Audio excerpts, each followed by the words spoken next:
Nakikita naman sa video yung puwit mo, girl.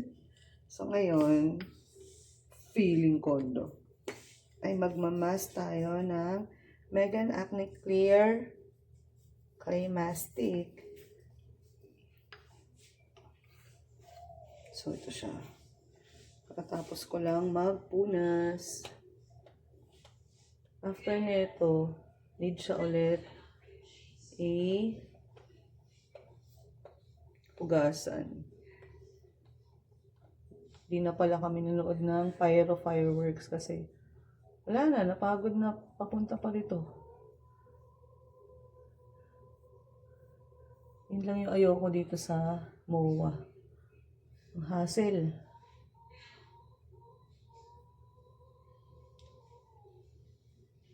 So I'm just gonna put all this on my acne. Kung kailan namang nag-stop na yung aking dalaw, tsaka naman sila naglabasan.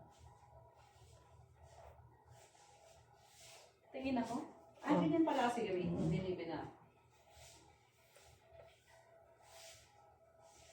Tapos, i-need siya ibabad ng 15 to 20 minutes. Para ba yan yung clay dati, te? Oo, pero iba to eh.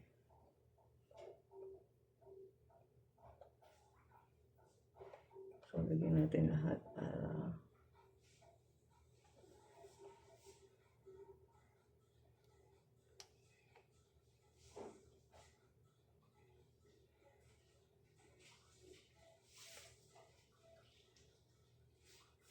Tinunod yung pangit ko. ano yan? Yung naglagay ako ng hot compress. Dapat kasi hindi siya dinidiretso sa skin mo, girl.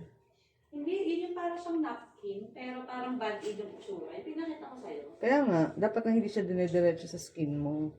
Hindi, okay naman din kasi natagalan. Parang 8 hours yata yung sa katawan ko.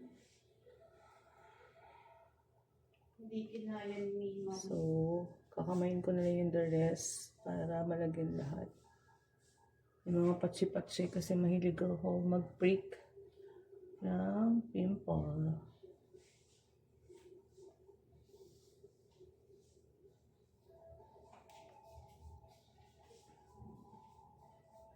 Para habang nakaganto tayo, pwede tayo mag-TikTok.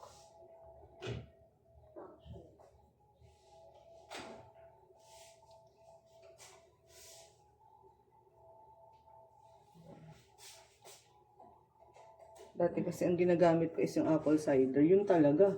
Banat na banat sa mukha. Kaya lang malakas maka-irritate Parang sa... ginamit mo sa sa buhok. Yung clam ko.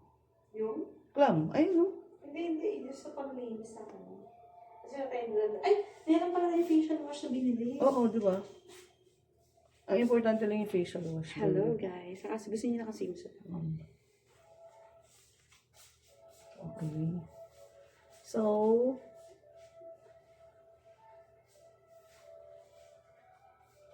hintayin muna natin siyang di may bilisan mo na. Okay, I'm done. So, babanlawan natin siya after 15 minutes. Natatanggal naman siya kaagad. Hindi siya dumidikit. Okay. I'll get back to you later.